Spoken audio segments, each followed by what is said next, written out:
I'm Todd Jones, recovering from 30 years as a sports writer. Thanks for joining me as I sit down with some of the best sports writers of our time, who knew the greatest athletes and coaches and experienced firsthand some of the biggest sports moments of the past half century. We'll share stories behind the stories, some we've only told each other. Pull up a seat on Press Box Access. Art Spander's career as a sports writer began before I was born. I'm 57. Think about that.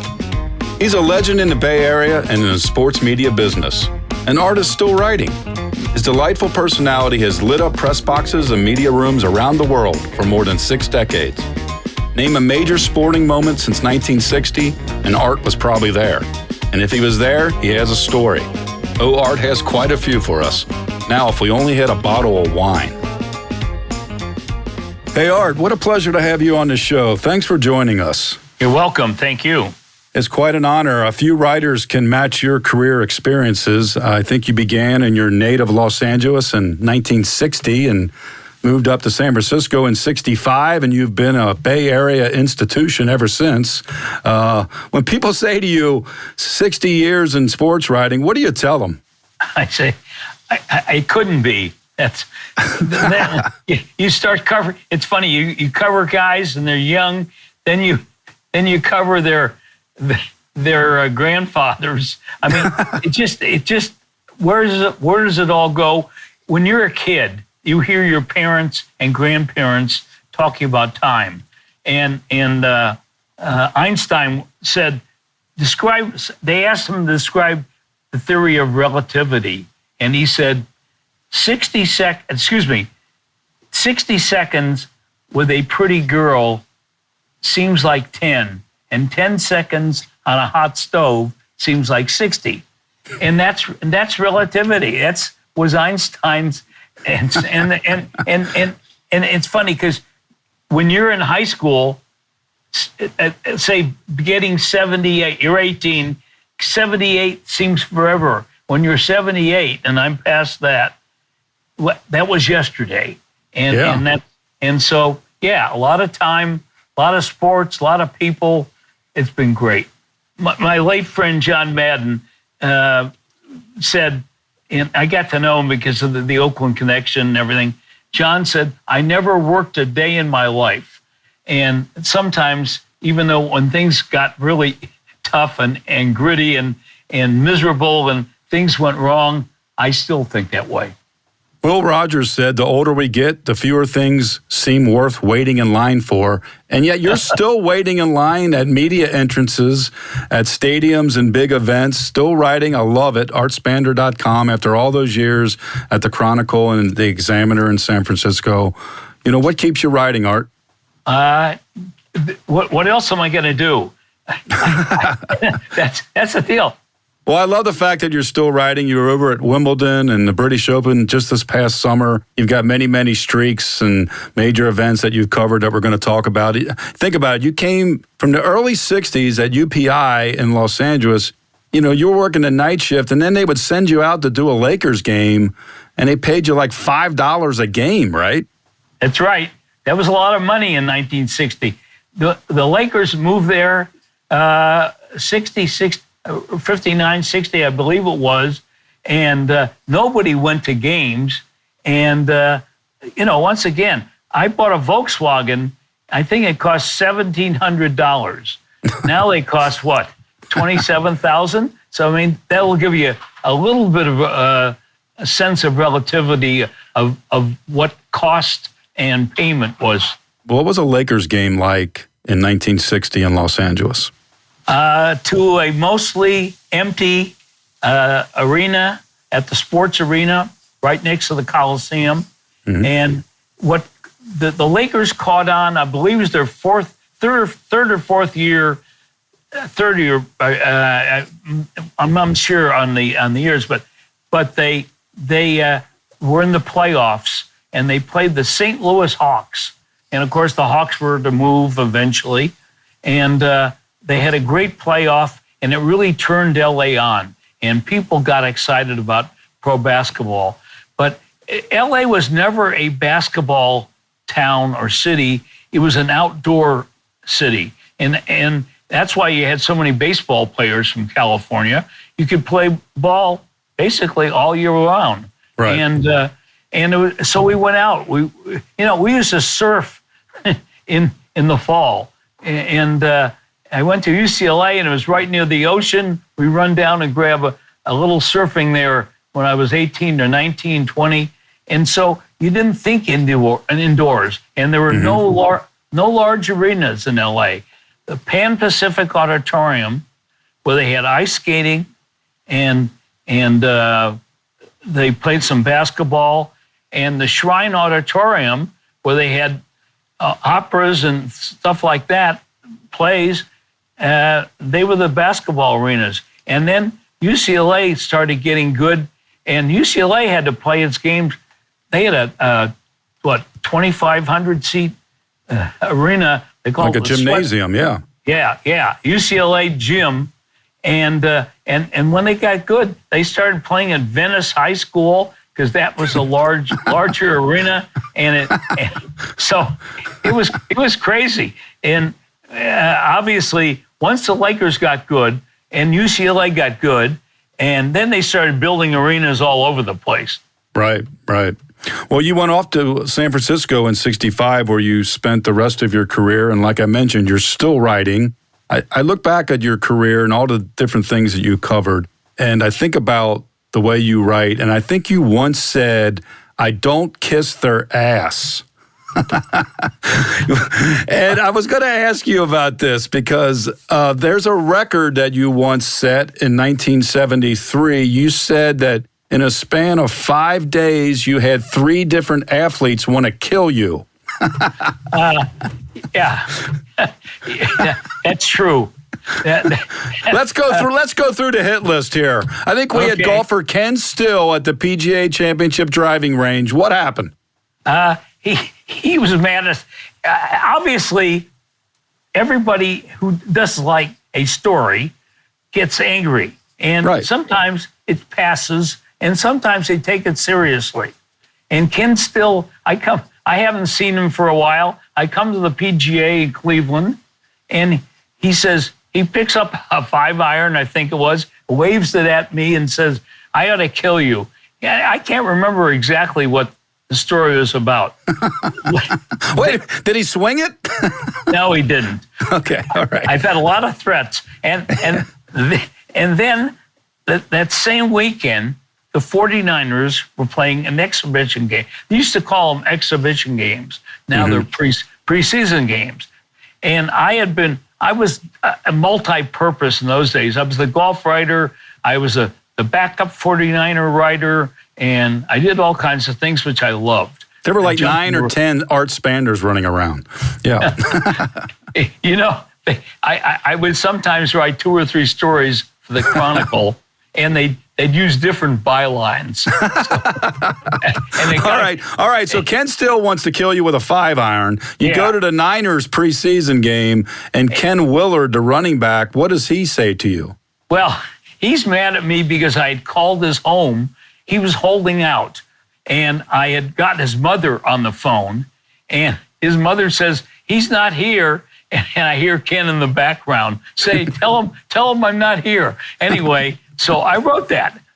And so I see him after this exhibition game, and he's angry. He takes his helmet bar and sticks it right up under my nose and said, "I didn't say that." I said, "Yes, you did." He said, "You're a bad guy and a liar." I said, "I may be a bad guy, I'm not a liar." I quoted you verbatim. Now this was they played, the game was, I think, a Sunday night, in Cleveland, in Cleveland. And then also multi-purpose, you're back there, there's a Raider game. So I had gone Raider practice earlier up at Santa Rosa. And here's George Blanda, who's 800 years old. But wait, I love this. I love Art Spander calling somebody 800 years old. This is awesome. Well, he was older than I was in those days. Anyway, that's great. But he was a great kicker, and he He wasn't playing football. He would sit around the swimming pool, and he would kick a few. And anyway, we get to this exhibition game, and they're playing the Patriots, and it's the old Schaefer Stadium where you walked up either side, outside, and you went into the inside. So now he misses a field goal that would have won the game. This is once again exhibition or preseason, and I had written George Blanda warming up by sitting around the pool.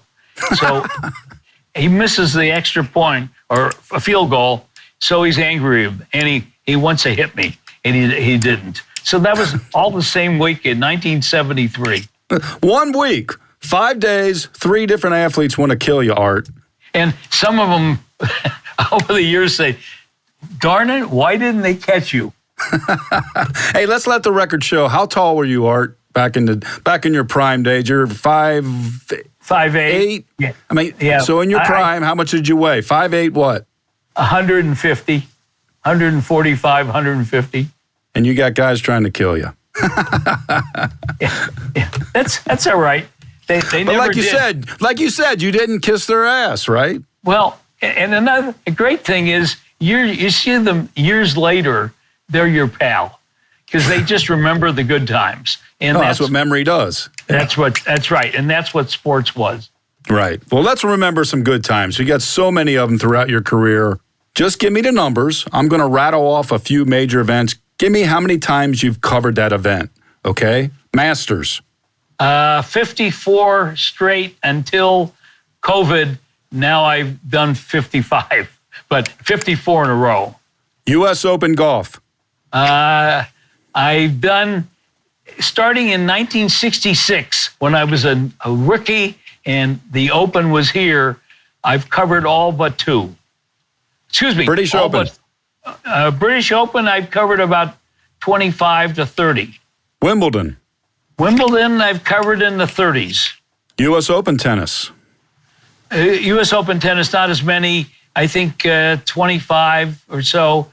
I started covering tennis because I went to the British Open and I said, hey, they got this tennis tournament here. Yeah. Well, yeah, why don't I cover both of them? Hey, I could stay in Europe a few more weeks on the dime, on the per diem. So, and then we're going to talk more about this, but how many Rose Bowls? 67. I've gone to 67 in a row in the Rose Bowl. I did not go to the one in Texas 2 years ago or a year and a half ago, but I went to every one from 1954 when I started as a program salesman until a year ago, 2000, what is it, 20? Right. Yeah, that one. So I went to every one, and then I didn't go to the one that was in down at Jerry's World because that didn't count. That's what everybody telling me. So you can't see the San Gabriel Mountains in Texas. That's true. So dozens and dozens and dozens of these major events. Do you have a favorite moment, a favorite event, game that still all these years later is with you? 2 things. One, I was at the 1980 Winter Olympics, and I saw the United States defeat the Soviet Union. And it was so emotional. The Miracle on Ice, right. That's right, American Law. And I got to, over the years, even I knew him before that, Al Michaels and I, and our wives are friends, because the LA connection. And you know, basically, he came up with the perfect analogy there, and that great thinking. And do you believe in miracles? Those are the things. Obviously, those are the things that make our business.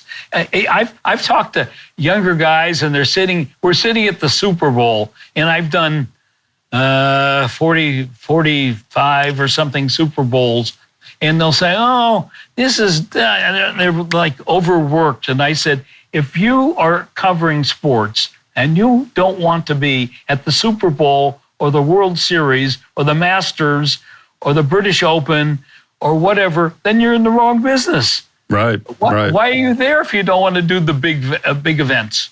Okay, you're there for the Miracle on Ice. Put us in the arena. What was it like that day?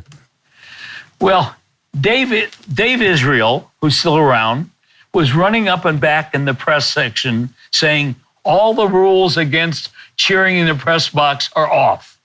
So I still remember that.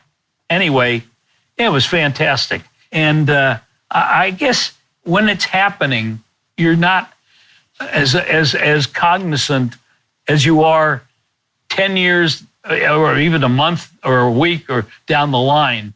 Joe Montana to Dwight Clark, and it just changed the Bay Area psychologically. Could never win, could never beat LA, could never beat the Cowboys, and boom, one play changed everything. When you think about the game, obviously the catch, but what about the game itself as it unfolded in Candlestick? It was the week before they had played the New York Giants, and it was raining, and not very much fun. And I gave the grounds crew a nickname, the Sod Squad, and they didn't like it because so they're pissed at you. Candlestick was terrible. It was along the shore, and it was poorly kept. This is just a little trivia.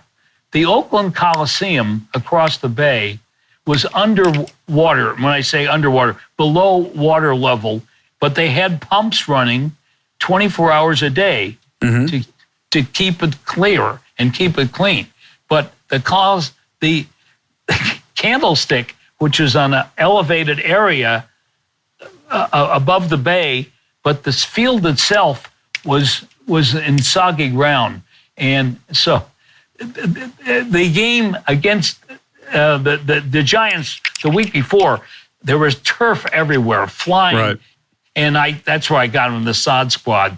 They sent me, they didn't like it. They sent me a bucket of manure. So, anyway. I love it. So, yes, I could not put it next to my trophies. Oh, anyway. Okay. All right. But the game itself, I mean, it comes down to obviously one of the most famous plays in football history, the catch. But, you got Dallas, America's team. They're at the end of their dynasty of the 70s, basically. And, upstart Niners with this young Joe Montana and Bill Walsh as the coach. It's a real street fight of a game, right? Oh, yeah. And the thing is, and everybody, a lot of people forget, after the catch, Dallas got the ball and had the ball, and then the 49ers stopped them. I'm trying to remember, was it interception? I'm trying to remember. I believe so. Yeah, people forget. But the thing is, it's just like the emotions of the Bay Area. And it's funny because when people think of San Francisco, and I've traveled enough, people don't think of let's say, Pittsburgh, the Steelers. But when you think of San Francisco, you think of wine, you think of food, you think of the Bay, and the sports fans get frustrated or got frustrated. And so it all changed that day. And then, of course, they went on to win several Super Bowls.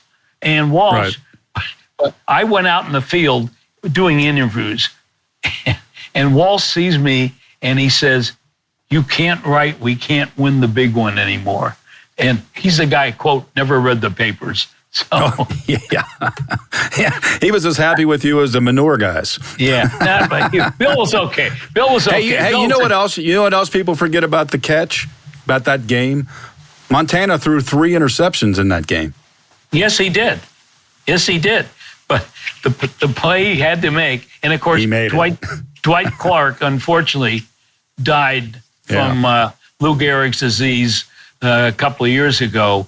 And that also, when that happens, when people, young people relatively, who you've seen perform over the years, when something happens to them, it's like that makes you realize how fast time passes. Right. Yeah, it certainly does, and a tragic ending to Dwight's life. But, always etched in NFL lore with that amazing play, the catch. Okay, you were there for the catch. You mentioned the Super Bowl, which the Niners obviously went on to win many times. What the hell happened at the 2017 Super Bowl that season, Art, with Kyle Shanahan's backpack? This is funny. They had that was maybe the first time they had the media day at night. And so I flew in. It was at Houston, and they were having the press conferences at the Astros ballpark. And so I get there, I'm late, it's dark, and everybody knows that Shanahan is going to become the 49ers coach as soon as the Super Bowl's over. Right. And he's the offensive coordinator for the Falcons. Anyway, so I run in there. I have a backpack. I used to use a rollie. I'm back to the rollie now, but I used to. The backpack was convenient, and we're sitting right on the edge of a bullpen, the third base bullpen, and we're sitting on the wood on the little banister area, and anyway, so I'm trying to move in close and get Shanahan, get quotes, because that's the only story that really matters in the Bay Area at a Super Bowl for two other teams. Right. Anyway, I then grab the backpack and walk away after the interview. And it turns out I have Shanahan's backpack. We have the exact same backpack, a green, and now all of a sudden people from the Falcons are all looking for me. Well, wait a minute. The Shanahan backpack has $18,000 worth of Super Bowl tickets and the Falcons game plan. Yeah, the game plan, he told me later, it didn't bother him. The tickets bothered him. Well, if the game plan was for the fourth quarter of that Super Bowl, yeah, it's probably good that you took it. That's right. Anyway, so now people track me down. Oh, yeah, I get a phone call from Jared Bell of USA Today. Art, where are you? I'm right here. You have Shanahan's backpack. I do? Anyway, so now you've been to Super Bowls. Nothing happens until the game, but there's a lot of. So this becomes cause celeb. Right. Wow. And everybody, they're interviewing me, and I want to interview people. And then I was also writing for Newsday, and Newsday said, "Do a story about this." Anyway, it became infamous when Shanahan, when they won the year later or so, when they went to the Super Bowl, they won the NFC Championship. I passed him and I said, "You going to bring your backpack?" He said, "I'm not going to let you have it." Well, it's part of Super Bowl history now, Women's Running Stories, where we explore the intersection between running and life.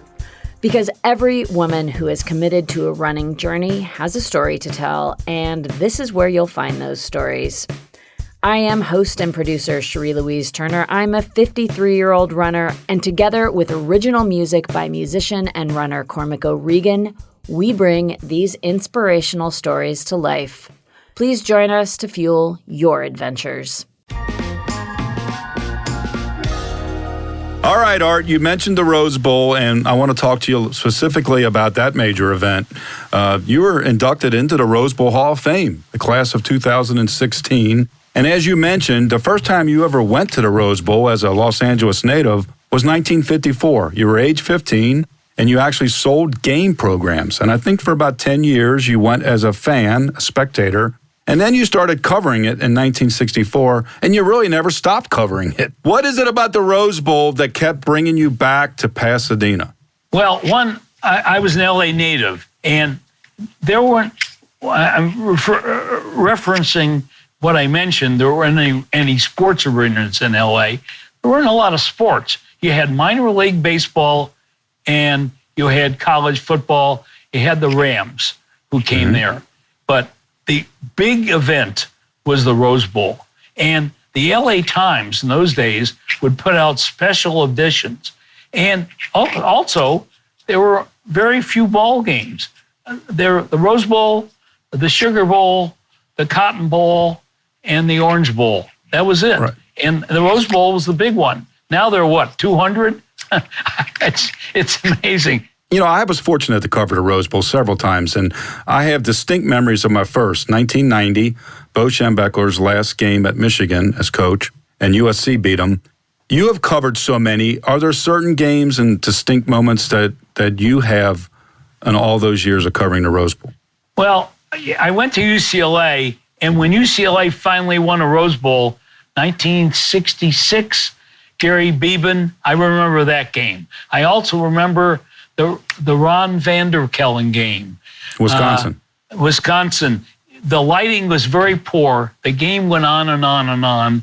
It was virtual darkness. And the game changed. I believe it was against SC, right? Mm-hmm. I think so. And SC had big lead in Wisconsin, and Vanderkellen, the quarterback, kept bringing him back, and that was a historic game. But it's more than just the football, right? It's something about the setting, the Rose Bowl. For somebody who's never been fortunate enough to go to the Rose Bowl on New Year's Day, what is it like to be in that stadium and cover that game?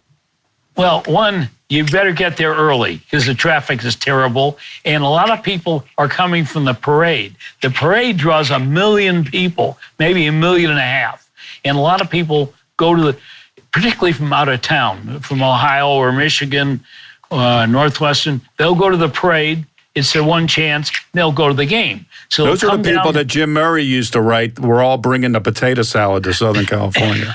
And Murray, every time, and I got to be great friends with Jim, and he and I both have eye problems, or had eye problems. But Jim, every time it'd be one of those great days where it was about 70 degrees and the sun was out, and Jim would say, oh no, another 10,000 people will be coming to California. He wanted bad weather. But there is something about that sunset, right? That setting and the game. Yeah, it's just watching the sunset over the hills to the west of you. Now, from the press box, you just see part of it, but you get everything sort of turning purple, and the game is going on, and it's just so once I got involved, I wanted to keep going, and I sort of like, hey, I'm going to do this next year. Anyway, I sold programs, and then I went to UCLA, and they asked me if I'd work in the press box, and I sort of passed out stats. Remember stats? They were on paper. Now they're all anyway. Remember paper? Man, we would cut down trees and make paper. And then when I graduated and I went to UPI, they let me work in the press box, and then I started covering when I got to Santa Monica Outlook, and basically there, and then the Chronicle and the Examiner. And even though I wasn't assigned, I went one game. I wanted to go, and I was the Raiders beat writer, and they were playing Denver in Denver. But fortunately, the game New Year's was on Sunday, so the Rose Bowl was going to be on Monday. So I cover the Raider game, and I jump on a plane and fly to LA and do the Rose Bowl, and my boss at the Chronicle is outraged. Why did you do this? How come you're supposed to be at the Raiders? I said, I was at the Raiders. Anyway, so he never, I said, I got to keep my streak going, right? Yeah, you had to, right? Yeah. Well, in all seriousness, the streak is really legendary among sports writers, and you're in the Rose Bowl Hall of Fame for a reason. I mean, you're part of what that game became in American sports lore? Well, I call it an odometer award because I didn't play, but it was really amazing in the parade sitting in one of those old cars, 1923, 1925, whatever it was, with a couple of guys who actually earned the right by playing in the game. So I sort of felt awkward because I'm used to covering things and not covering the story and not being the story. Right. And but it was great. I look over here to the side, and there's a big statue, and I remember, hey, I was there. I was, and my name is on a plaque on the wall, a Hall of Fame, which, I have grandkids now, and I think someday they may take a look at that. Well, let's talk some more football here. Let's go to the pro ranks. In San Francisco, when you were at the Chronicle and at the Examiner, before you became a columnist, you actually covered the NFL as a beat, and you were covering the Raiders, the 1970s Raiders of Al Davis, John Madden, and a host of cretins and miscreants and former inmates and all kinds of people playing on that team. What were the 1970s Raiders like in Oakland? First place, they owned the town, and people loved them. They were good. Secondly, it was very relaxed atmosphere. These days, when you go to do an interview, the PR people say, 2 more minutes, we got to get going. In those days, Al Davis would say, go interview the guy, and if he won't talk to you, that's your problem. So I loved it. And once I said, Madden was the great guy. Bill Walsh said he never read the papers, but Madden read the papers and would take them, and I'd come to practice, and he'd say, I didn't say that, and he'd hold the paper up in my face. Well, Madden is a guy that most people now know Madden, obviously because of his tremendous broadcasting career, but he was a hell of a coach for 10 years with the Raiders, won a Super Bowl and had so many great teams. What was he like to cover as a coach? Very, very accessible. And as I mentioned, he said, I never worked a day in my life. But basically, he appreciated what he could do, which was get involved in a game. And he was a great coach, and he had a lot of fun. And Al Davis, whose reputation, unfortunately, got worse. But Al knew football, and he knew people who could coach and who could play, and so they were a fun team. All right, we've heard all these tales about some of the hijinks among the players. Give us your favorite Raiders story. Let's see. Well, the Super Bowl, I think it was around 80 or so, 83. Okay, Yeah. so they're playing, it's the Eagles and the Raiders in the Super Bowl in New Orleans, of all places. Yes. Every sporting event should be held in New Orleans. So you're there. What was going on with the Raiders that week? The Raiders never went to bed, and Vermeil ran a very tight ship. We had, For the Eagles, hours, with the Eagles, and the Raiders, meanwhile, I'm trying to remember, Bandasack and a few of the other guys, they just went out on their own. There were there were rules. They just broke them, and it didn't matter as long as that was the deal with Al Davis. He said, I don't have hard and fast rules. I just want the guys ready to play football, and not a bad idea. Right.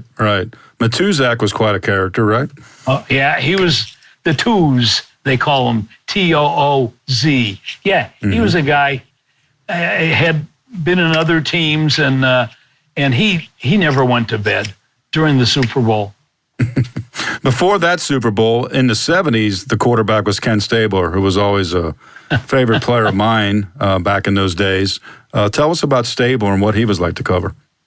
Stabler was a guy, I sort of got involved with him. I was writing the Raiders, and he wanted to play, and he wasn't playing.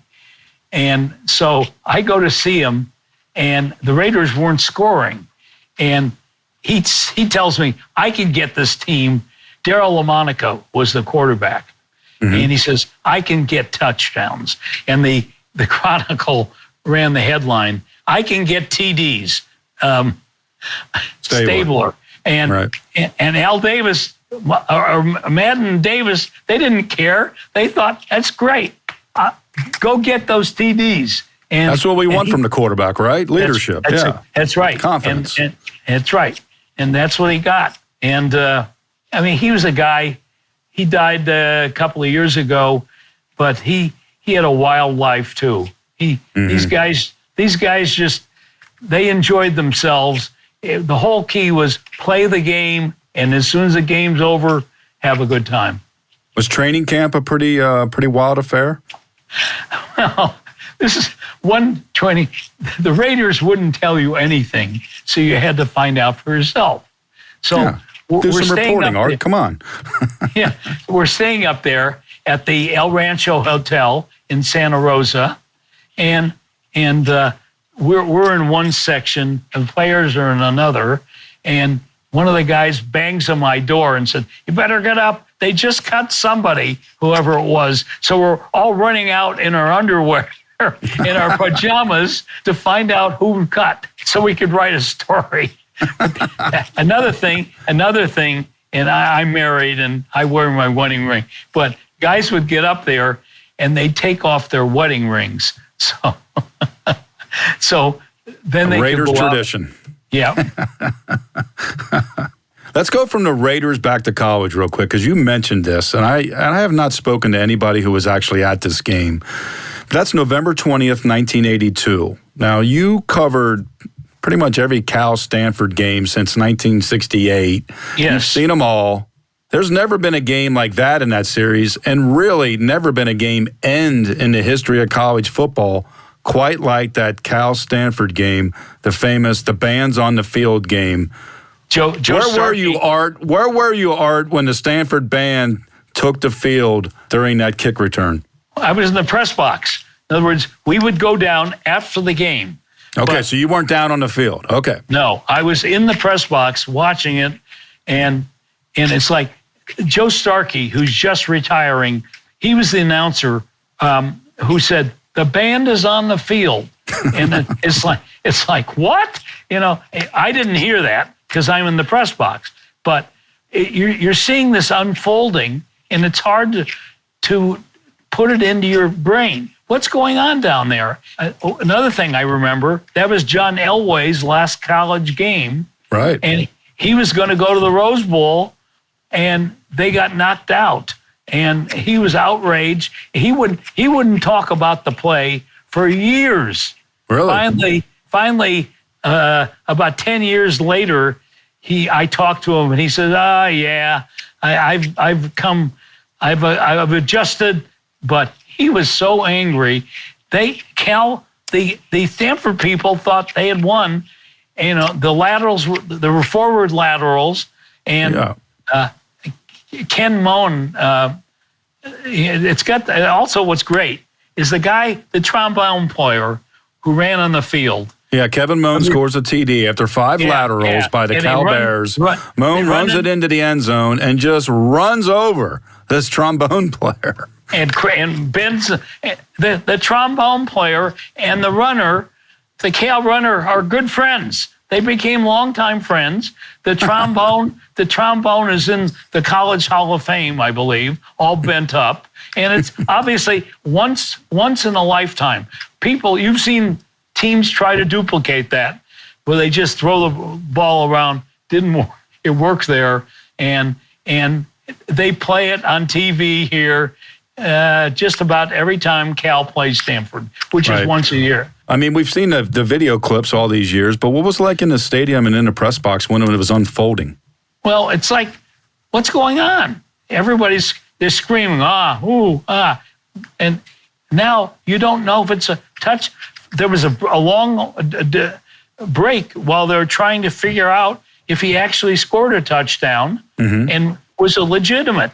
And so that takes time. And finally, the guy lifts his hands, touchdown, and the Cal people are delighted. It's at Cal.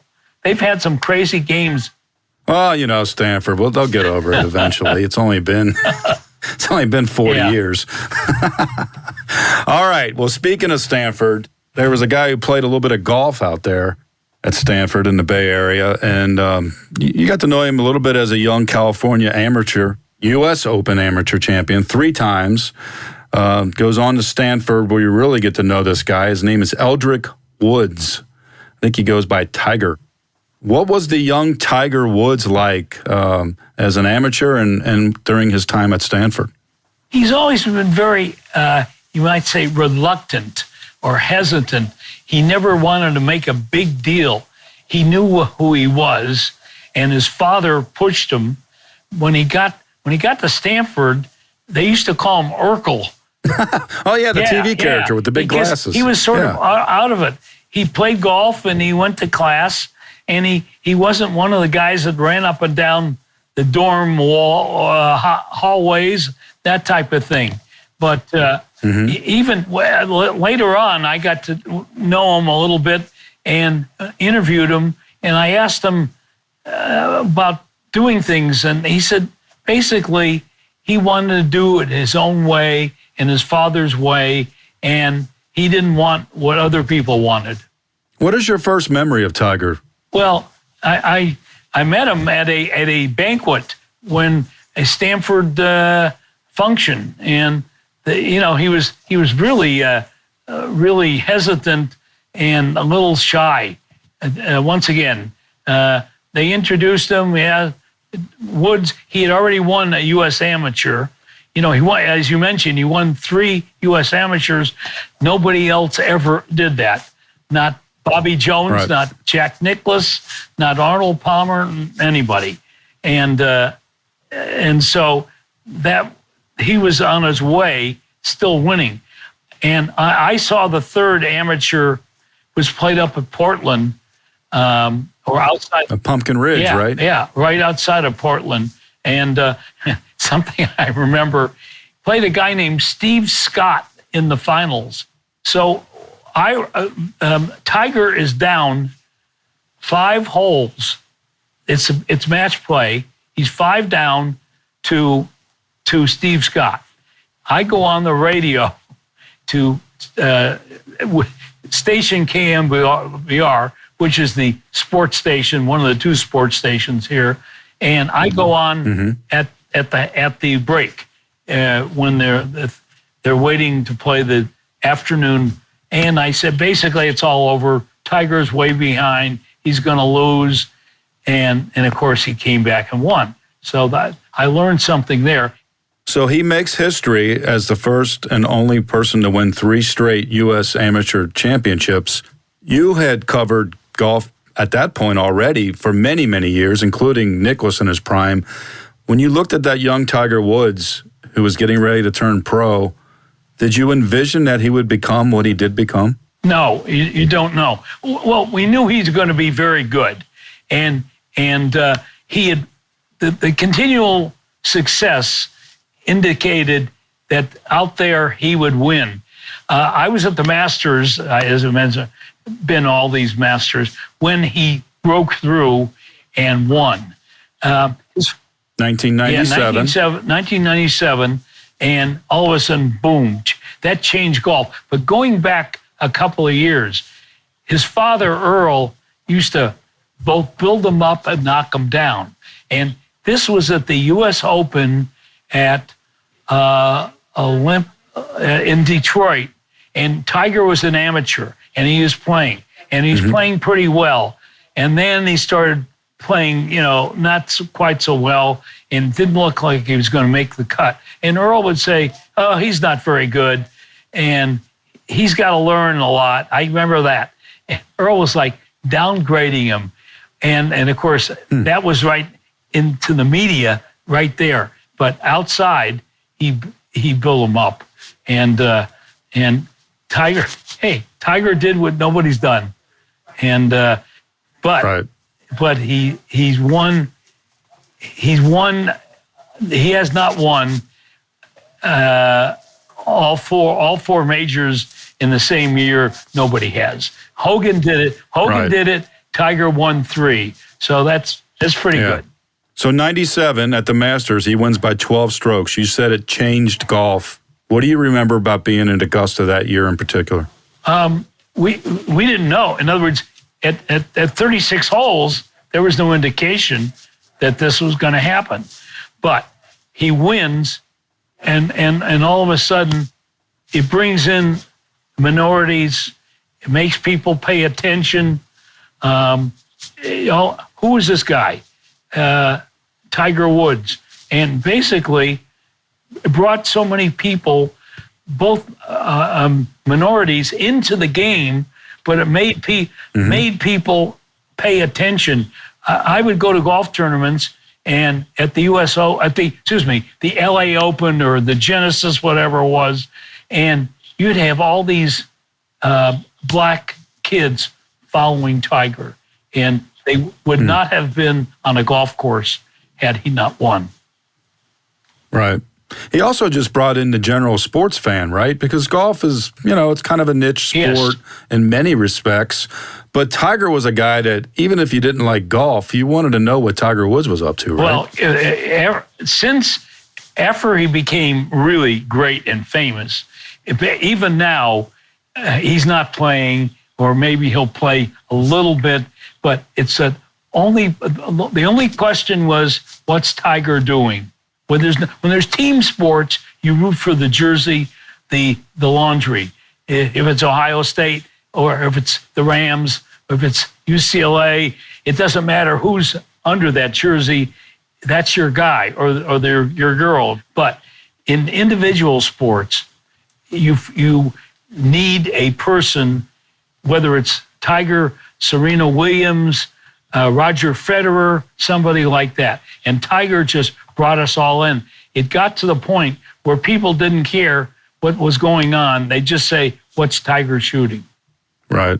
Well, I distinctly remember in 2005 at the British Open at St. Andrews, you and myself and Marla Ridenour from the Akron Beacon Journal had dinner and talked a lot about, obviously, Tiger that night. And he goes on and wins that tournament, wire to wire, won it by 5 strokes. He's 29 years old. That was his 10th major championship. Mm-hmm. It was Jack Nicklaus's last British Open. That's why I was there from Columbus. Right. And there was just this real feeling that it was inevitable that the torch had been passed, that Tiger, with 10 titles at 29, was going to break Nicklaus's record of 18 major championships. And then we know the story about, everything that happened away from the course, his injuries, his marital trouble, all the things that happened to bring him down. But when you think about it, what happened to Tiger? Well, that is what happened. And also, I think the injuries, the late Dan Jenkins, who one of the great journalists of all time, writers, and died a couple of years ago, in 2000, I believe it was, after Tiger had won his 3rd major of the year, Dan and I are standing. I'm trying to remember if it was Valhalla. But anyway, so I said Dan, and Dan had been covering golf since he was 15 years old, and this is 50 years later. I said, Dan, who's going to stop this kid? What's going to stop him? He said, the only 2 things that will stop him will be an injury or a bad marriage. It's funny. I mean, he didn't really he had a bad marriage, you might say, as we don't know about how much, but the injuries, that'll stop anybody. And you're swinging this golf club. He was already beat up. And, he did a lot of, we would say dumb things, but he jumped out of airplanes. He wanted to be a trooper like his father in the military. And his dad was fantastic. And so he would extend his body, and he'd wrestle, and he'd basically do parachuting, bungee jumping, things like that. Well, you're going to wear your body out. You're going to beat it up. And so then he already had a bad knee, and things got worse. Right. I always just thought from afar that maybe he was just a geek. Maybe he was Urkel, and he was trying to prove something else by getting involved in all these other things, all these macho things, parachuting, and, hanging out with the special forces. And, it's just to each his own, you live your life. That's right. It just seemed like there was something else going on there besides golf. Well, he was a driven guy, and he was also, this is my own theory. He was an only child, and so he didn't have brothers and sisters of which he knew, and so he went out and did things sort of to be recognized and be known. And by the way, there's a story supposedly when he got to kindergarten or first grade, and he was, quote, the only person of color, only black kid. This is in Anaheim area, Orange County, that the other kids tied him up or beat him up or something like that. Tied him up, I guess. Well, turns out that was a phony story. It was made up. And I believe that story until a few years ago when I heard somebody just made it up, or his father or Tiger didn't, his father, wanting you to think that way. And Earl, remember, said he's going to be more famous than any person in history. And he mentioned Jesus Christ. He mentioned various he mentioned kings and golfers and athletes and statesmen. And actually, he's pretty famous, but not quite that famous. Well, for a period of time, obviously, he was the most famous athlete, or one of them, certainly, around the world. And that said, he was also a bit distant. He was not easy to get the crack through the wall, especially at press conference settings and so forth. But I will say this: you, Art Spander, you were one of the few writers that Tiger would address by name. Well, you had some type of working relationship with him. What clicked between you guys? I was there and I'd ask him questions. He knew who he was. I was a Bay Area guy, and he went to Stanford and all these things. And I had people who knew him, I guess, who said, Art's okay. And I'll tell you one of the last things I remember, it'd be 5 years ago or so. We were at a tournament, and Tiger, here's one thing I found out about Tiger. He did not like people, you're talking about kissing ass before, he didn't like that. He hated, when he turned pro, they had a press conference at the LA tournament, Genesis, or whatever they called it then, anyway, and they had to actually have seats at the press conference because there were so many people, and you had all these Hollywood reporters, and this woman was saying, "Oh, Tiger, you're somebody this," and then he just cringed.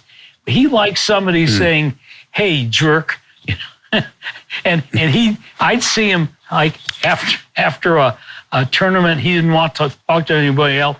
He'd say a few obscenities, and then he'd say, "All right, come on in here."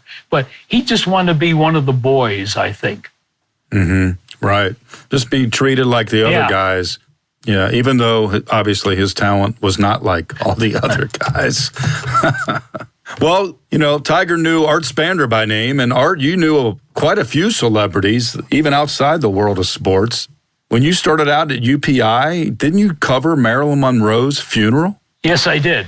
I did, because I was the young guy there. So the first year, 1960, they used to have a thing called the backbone wire.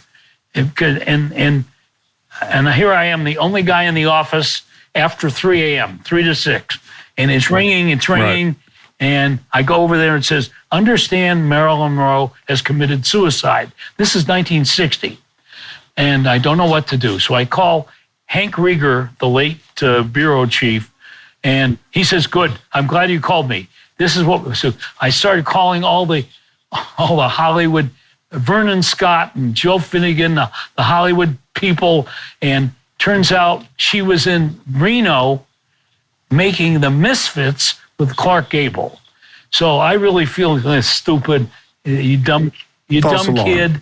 Anyway, now 2 years later, 62, now I'm married, and the phone rings on a Sunday morning, and they said, you better come to the office. Marilyn Monroe committed suicide. I said, they pulled that bleep on me 2 years, and I hung up, and she did. So then, because they put all manpower, everybody, even though I was not knowledgeable, I was young, so I could climb. It was the funeral, and obviously the graveyard is in Westwood, right near UCLA. So I knew the territory. Mm-hmm. So they had me climbing up over the walls and doing that kind of thing. Yeah. So you're jumping the wall to get any kind of news you can get at the funeral for Marilyn Monroe. Get notes and then give them to the big shots so they could write the story. Anyway, I was a little shocked. There for history. But, you got to know Tiger. Tiger got to know you by name. You got to know quite a few celebrities when you think about it, from covering the AT&T Pebble Beach Pro-Ams, which back in the day was called the Bing Crosby Clam Bake. Crosby, yeah. And you would have all the old Hollywood people come out, right? Crosby, Bob Hope, Dean Martin, Jack Lemmon. Well, Jack Lemmon, you had all kinds of folks. No big deal. I had drinks after a round with Jack Lemmon, and I'm saying, God, I'm telling him how much I love China Syndrome. And he's looking at me, a stupid sports writer. But anyway, it was fun. I'll tell you who I liked. Dean Martin was great, and really? And guys like that, and Bing himself, because I wrote for the Chronicle, which was the paper. Bing read it, and he knew what I was writing about his tournament, and so I would call him just before the tournament, and he would talk to me, and at his home in Burlingame. Okay, so you have Clint Eastwood, Paul Newman, Jack Nicholson. Eastwood obviously was the mayor of Carmel. And Eastwood is a funny thing. I saw Eastwood. I was walking the fairways, let's say 7-8 years ago. I can't do that anymore. And we were at Spyglass Hill, and he sees my media badge, and he's, Art Spander, San Francisco Examiner, and he looks at it and he says, Art Spander, God, you've been around here a long time. So I said, not as long as you. So, yeah, wait a minute. Hold on, Clint. No, it's good. Well, Art, you were hanging out with all those stars up there at Pebble Beach, and all these major names and personalities from sports all these years at different venues, famous places, and you've certainly been a star in the sports writing universe. It's been such a pleasure and an honor to have you spend time with us. Thank you. I can't thank you enough. Thank you. Thanks for listening to Press Box Access. You can find us here with a new episode every other Wednesday. If you enjoyed this episode, please be sure to subscribe, follow us on Apple Podcasts, or on your favorite podcast app. We'd love for you to review us. 5 stars would be nice. Follow us on social media. Drop us an email at pressboxaccess@gmail.com. And be sure to spread the word. Everyone is welcome here. This has been a production of Evergreen Podcast. A special thank you to executive producers Michael D'Aloia and Gerardo Orlando, producer Bill Huffman, and our audio engineer Nathan Corson. I'm your host, Todd Jones. It's closing time. Rock on.